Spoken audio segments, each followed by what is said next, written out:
Je vous salue tous dans le précieux nom de notre Seigneur et Sauveur Jésus-Christ. Moi, c'est votre frère Micha Kankou, Michel. C'est toujours avec joie que nous venons auprès de vous pour parler de la part de notre Dieu. Et aujourd'hui, nous allons aborder le message sur le péché voilé, ou encore nous pouvons dire les péchés ignorés. Parce que le fait que tu es dans l'ignorance, que tu n'as pas la connaissance sur la chose, et rend la chose voilée par rapport à la personne qui l'ignore, c'est-à-dire tu n'as pas la lumière sur la chose, c'est-à-dire elle est cachée pour toi. C'est pour ça que nous l'avons dit aussi que le péché ignoré ou encore négligé, parce que nous allons plus accentuer sur la pensée doctrinale de la chose. Nous pouvons même aussi l'intituler la doctrine négligée, si nous pouvons dire ainsi. Et cette vidéo, elle est spéciale par rapport à la page Facebook parce que nous avons déjà abordé ce sujet sur la chaîne YouTube, mais elle est tellement longue, ces deux vidéos qui parlent de cela, elles sont tellement longues, ces vidéos qui sont plus d'une heure, que nous avons voulu aussi faire une vidéo spéciale par rapport à la page Facebook. Nous allons un peu faire un résumé de tout cela. Nous serons un peu rapides dans notre manière de parler sur la chose, mais nous ferons l'effort et par la grâce de Dieu à parler de l'essentiel afin que le peuple de Dieu retienne quelque chose de la part de notre Dieu sur ces sujets. Et nous vous invitons aussi à aimer la page et à s'abonner sur la chaîne YouTube La Vérité du Cœur TV, à cliquer aussi sur la cloche de notification pour être toujours alerté dès que nous postons une nouvelle vidéo, un nouveau message. Et nous voulons aussi rappeler et dire que nous allons revenir sur des messages ou des sujets à laquelle nous n'avons pas encore pu finir.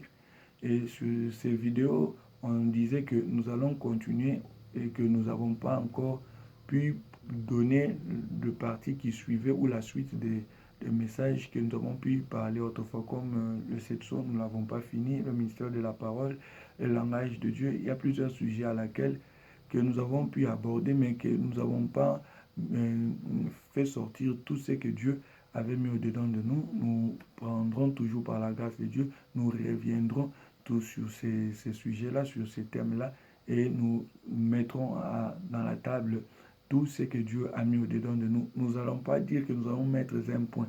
Non, nous allons mettre un point virgule parce que Dieu a fait la grâce à plusieurs ministres à laquelle que s'il y prend le même sujet à laquelle que nous avons abordé, il les parlera aussi différemment selon la mesure de la grâce que Dieu a mis au-dedans de. C'est pour cela que nous ne pouvons pas mettre un point à ce sujet. Nous dirons toujours, nous mettrons un point virgule. Et revenons maintenant à notre sujet. C'est sur le péché voilé ou le péché ignoré. Avant d'aborder d'abord ce que l'on ignore sur ces péchés-là, nous devons d'abord connaître c'est quoi le péché, c'est-à-dire ce que Dieu voit comme péché selon sa pensée. Nous ne voulons pas parler du péché selon le monde, selon la logique des hommes, selon ce que nous croyons, nous pensons que c'est ça le péché, selon les dictionnaires de ce monde. Non, nous voulons maintenant, à la lumière des Écritures bibliques, élever la pensée biblique à laquelle que Dieu met sur ce qui concerne le péché. Qu'est-ce que Dieu voit ou appelle le péché? Nous allons maintenant prendre le premier livre que nous allons lire. Nous le tirons dans 1 Jean 3 au verset 4. 1 Jean 3 au verset 4. Je vous invite aussi à lire ensemble avec moi 1 Jean 3 au verset 4. Je l'ai lu au nom de Jésus-Christ. Quiconque pêche transgresse la loi, et le péché est la transgression de la loi. Nous comprenons qu'ici, le péché, les Écritures parlent et disent que le péché est la transgression de la loi. Dans d'autres versions, d'ailleurs, on dit français courante ou c'est meilleur parce qu'il n'y a pas une meilleure version que l'autre. Non, non. Les versions, c'est complète. Et dans d'autres versions, d'ailleurs, on dit quiconque s'oppose à la loi de Dieu, quiconque viole à la loi de Dieu. Le péché est cette violation de la loi de Dieu ou cette opposition, cette révolte à la loi de Dieu. Et le deuxième livre à laquelle que nous allons lire, nous serons dans l'Ancienne Alliance. Je suis dans 1 Samuel. Nous allons lire au chapitre 15. Nous allons lire le verset 3. Nous allons sauter puis lire le verset 24. Ici, nous voulons d'abord faire comprendre ou amener la pensée biblique sur ce qui concerne le péché. Comment Dieu définit le péché? Comment Dieu parle quand il parle du péché? Je suis d'abord dans 1 Samuel 15 au verset 3. Lisons ensemble avec vous.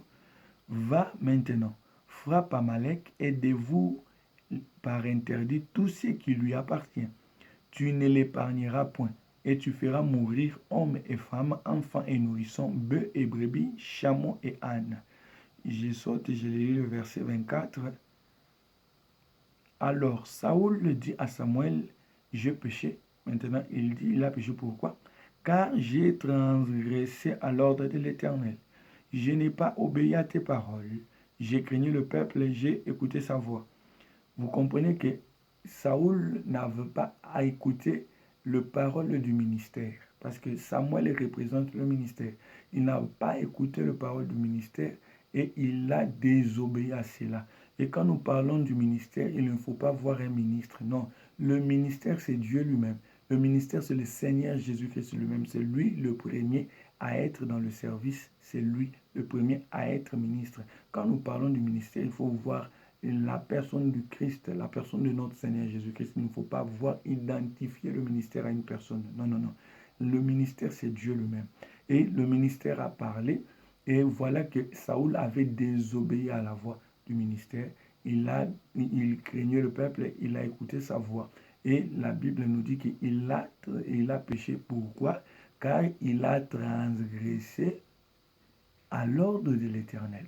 Nous comprenons que c'est le fait de transgresser, de violer l'ordre de l'Éternel que Dieu appelle cela péché. Mais regardez, dans cette histoire, Saoul, Dieu lui a ordonné de voir l'interdit, le peuple d'Amalek, de tuer hommes et femmes, brebis, ânes, enfants et nourrissons, même de tuer tout, car il avait voué tout le peuple d'Amalek.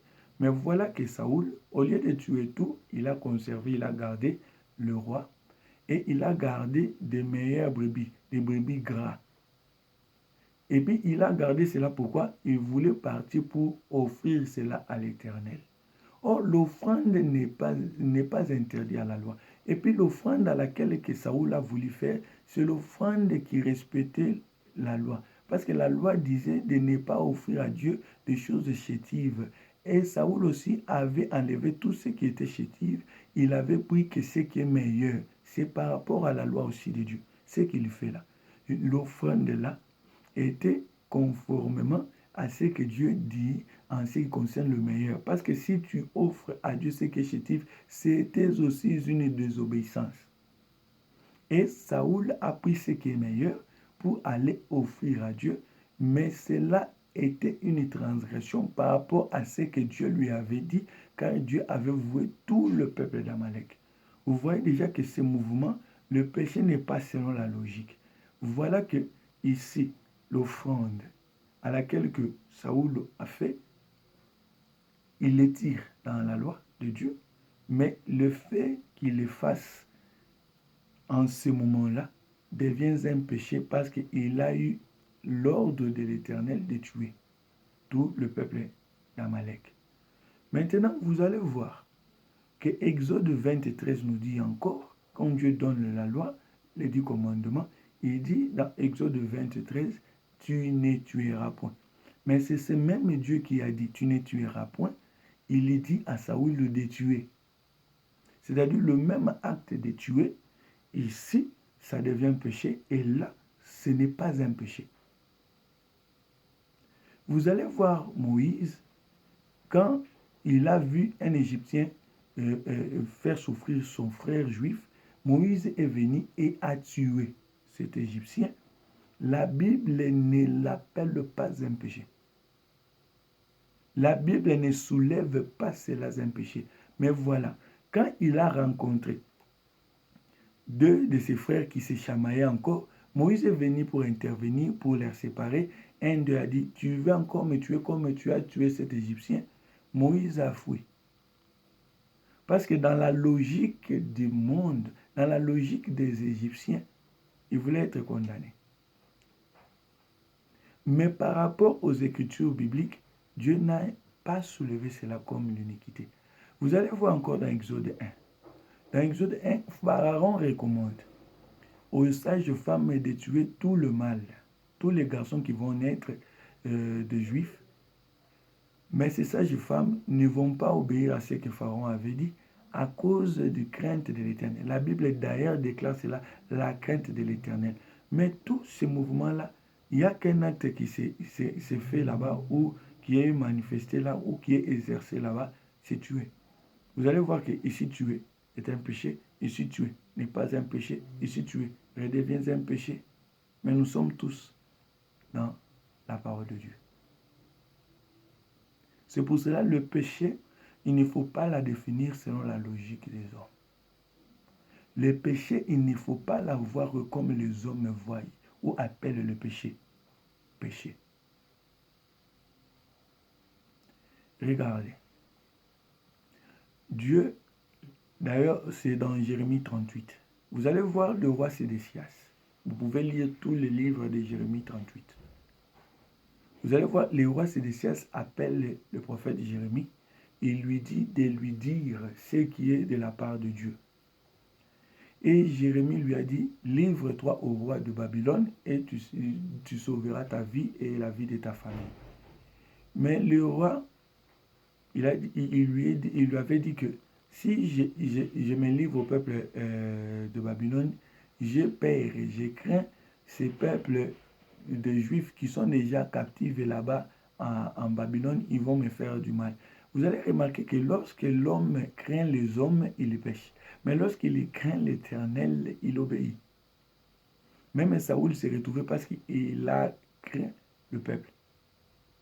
Et le roi Sédécias aussi disait que j'ai craint le peuple qui se retrouve déjà à Babylone captif. S'ils me voient encore captif avec eux, ils me feront du mal. Mais Jérémie lui avait dit qu'ils ne te feront pas du mal. Mais en sortant de la cour royale, le roi avait dit à Jérémie, dis ceci, parce qu'il y a des gens qui t'entendent dehors. S'ils te posent la question, de quoi avez-vous parlé avec le roi, tu leur diras que non, je lui ai dit de sauver ma vie parce que je ne veux pas revenir dans la maison de Jonathan parce qu'il en veut à ma vie. Or que ce n'était pas ce qu'ils ont parlé avec le roi Sédécias. Jérémie aussi avait obéi ce que le roi Sédécias lui avait dit. La logique des hommes appelle cet acte comme un mensonge. C'est pour ça que le péché n'est pas comme ce que les hommes voient pécher. Non, restons dans la pensée des Écritures bibliques. Nous allons remarquer maintenant. Le même acte que Jérémie a fait, il avait obéi au roi. Parce que le roi aussi est l'image de Christ.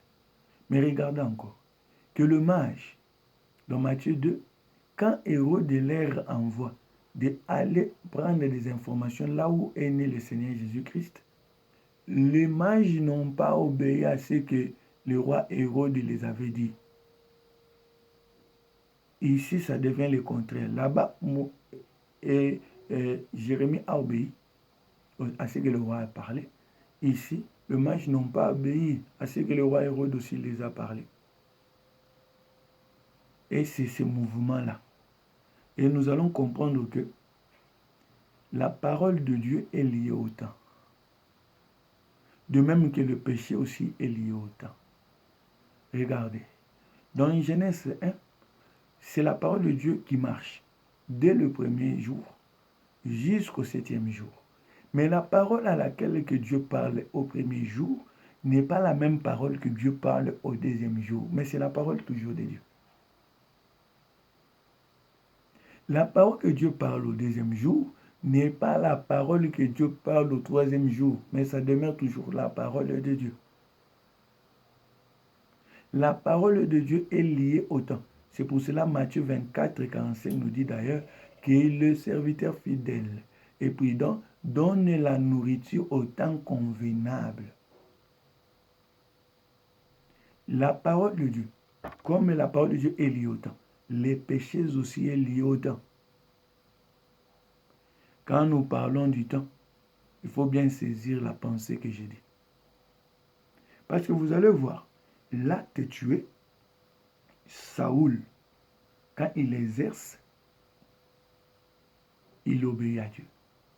Mais l'acte tué, si les sages femmes obtempéraient, c'était un péché. l'acte tué, selon Exode 23, c'était un péché. Nous allons encore prendre un autre exemple. Dans Éden, dans le jardin, l'acte là, le verbe manger, n'était pas un péché. Parce que Dieu avait dit, ordonné à Adam et Ève de manger tous les arbres qui étaient au jardin.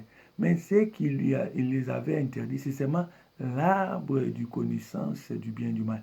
L'acte de manger, quand il mangeait d'autres arbres, ce n'était pas un péché. Mais l'acte de manger, le même acte de manger là, quand il exerçait pour l'arbre de la connaissance du bien et du mal, ça devenait la désobéissance. C'est-à-dire, c'est pour amener au peuple de Dieu de saisir. Il faut bien retenir la pensée.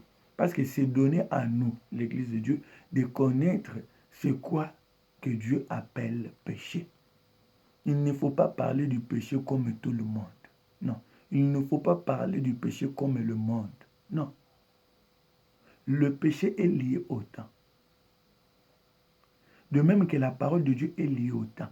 Il faut donner la nourriture convenable, du temps convenable. Maintenant, il faut être celui qui connaissait le temps de Dieu pour obéir maintenant à la parole. Mais si tu n'as pas le temps de Dieu, tu ne vas pas comprendre la parole du temps, la nourriture convenable, et tu vas pécher. Et oui, avec tes écritures, tu vas pécher. En croyant que tu fais les écritures, mais tu pêches. En croyant que tu respectes la logique que la conscience humaine te fait voir ou te fait croire. Parce que l'homme peut aussi manipuler la conscience. Mais le fait que la logique te fait croire, le fait que la majorité te fait croire que cela est un mal, et tu crois que c'est un mal, parce que tu n'as pas le temps de Dieu. Tu n'as pas le temps de Dieu. Celui qui a le temps de Dieu, il sait comment obéir à la parole du temps. Il sait comment obéir à Dieu. Mais quel est le temps que nous sommes? Nous nous retrouvons à quel temps? Parce que déjà dès le commencement, la parole de Dieu, quand il marche, dès le premier jour au 7e jour, vous verrez toujours, il y a eu un matin, il y a eu un soir. Et vous verrez dans Apocalypse 3, 20, la Bible dit, je me tiens à la porte et je frappe. C'est lui qui ouvrira. J'entrerai et nous souperons ensemble. La souper, c'est la nourriture du soir. C'est lui qui a le temps de Dieu. C'est lui qui a la parole et l'évangile du temps. C'est celui-là qui sait comment obéir à Dieu. C'est ce donc que le peuple de Dieu doit retenir.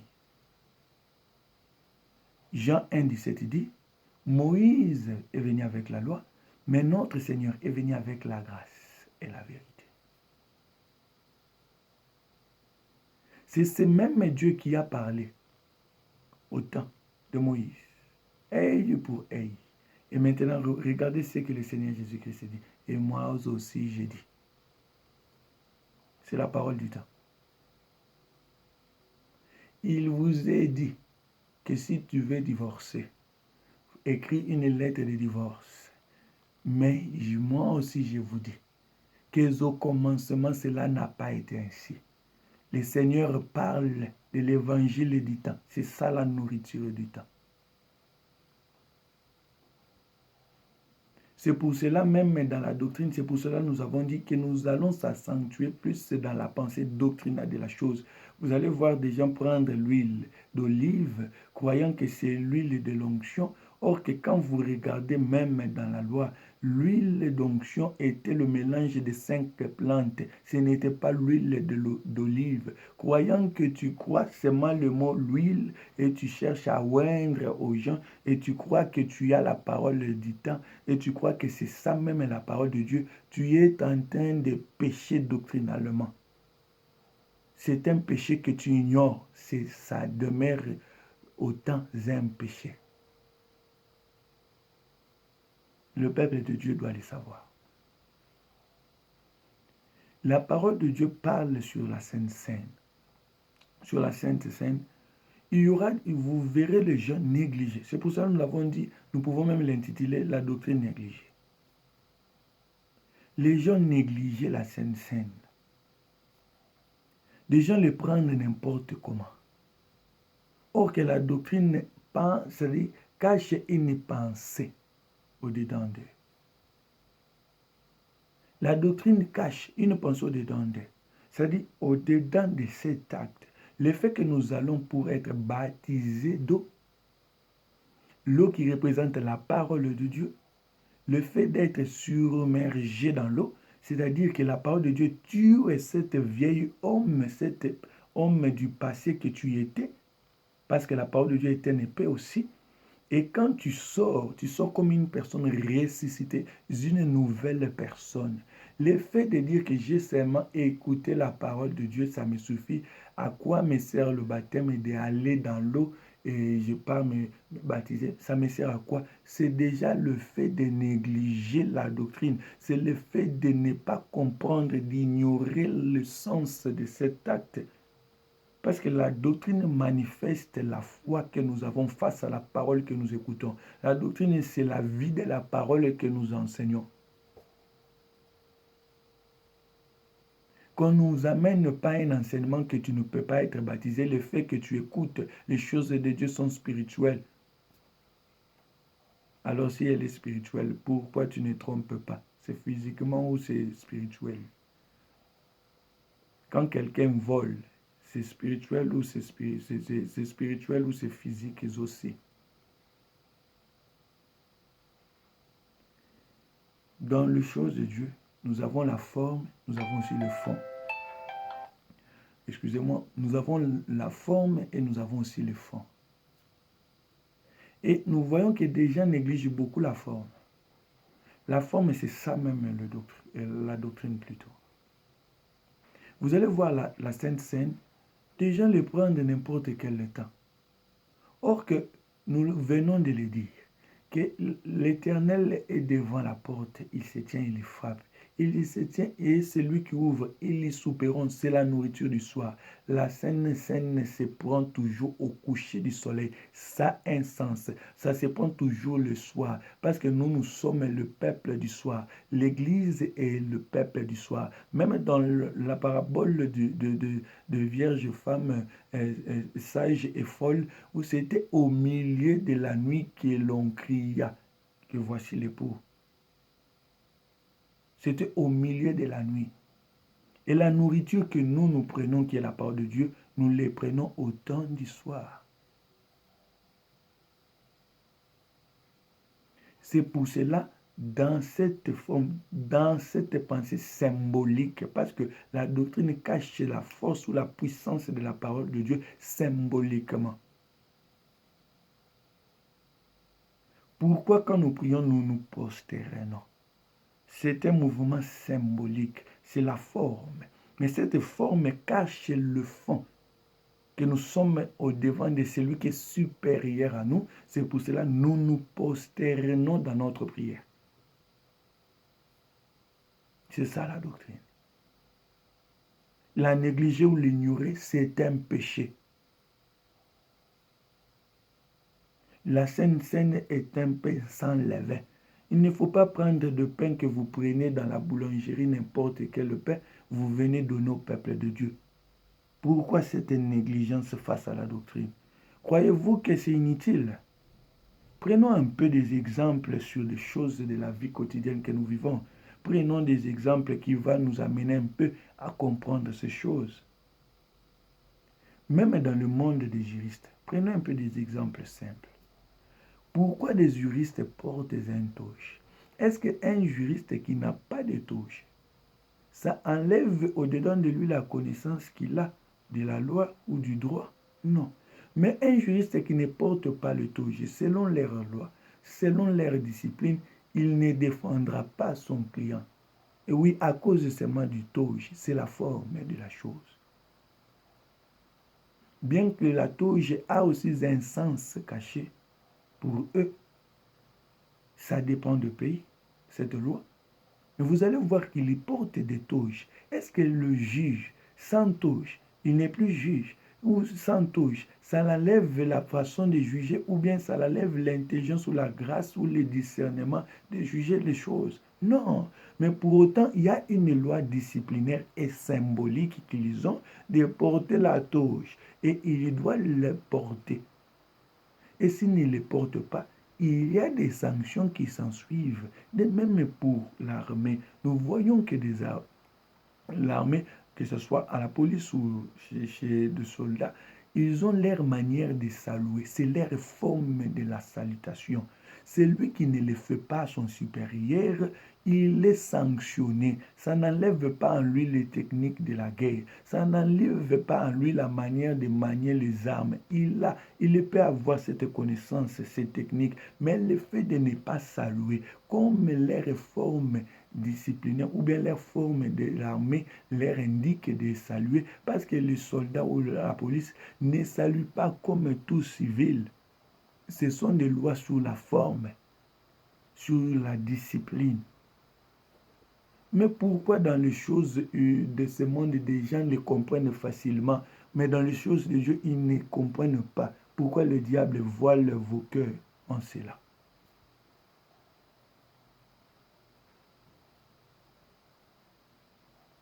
Le péché ignoré. Nous pouvons prendre beaucoup d'exemples.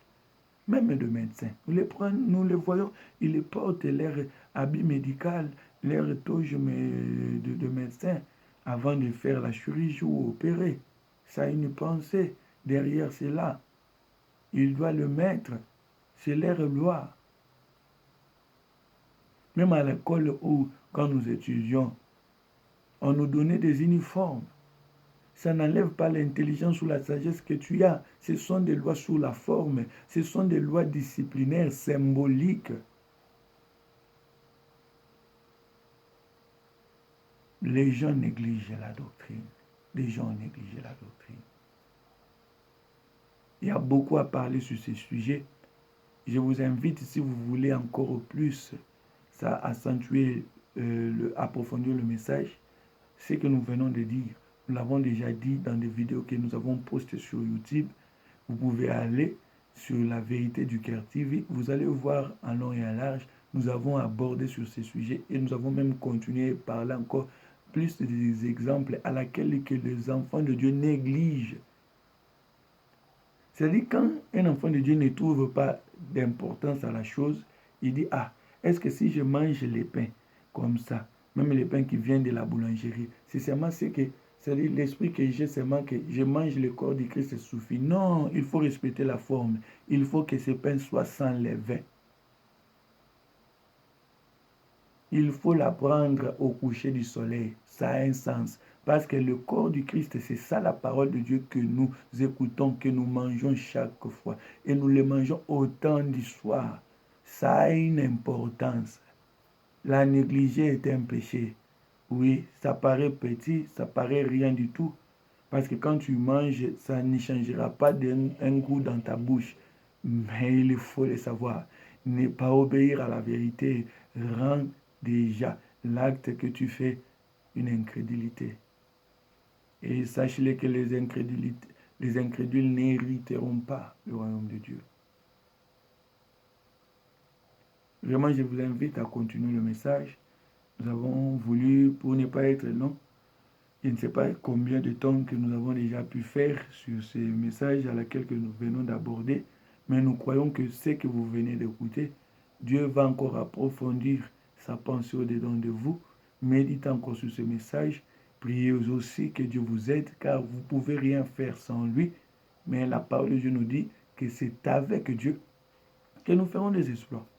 J'aimerais aussi, avant de finir cette vidéo, priez aussi, parce que ça ne nous empêche en rien, de prier sur quelqu'un qui se retrouve au devant de difficultés. Bien que le sujet à laquelle nous avons abordé n'est pas par rapport à cela, mais cela n'empêche pas à Dieu de faire quelque chose pour quelqu'un en ce moment. De faire quelque chose pour une famille qui se retrouve dans des situations difficiles. Dieu fait toutes choses pour un but. Et Dieu fait toutes choses bonnes en son temps. Nous croyons que Dieu va faire quelque chose. Ce que je te demande, c'est simplement avoir la foi.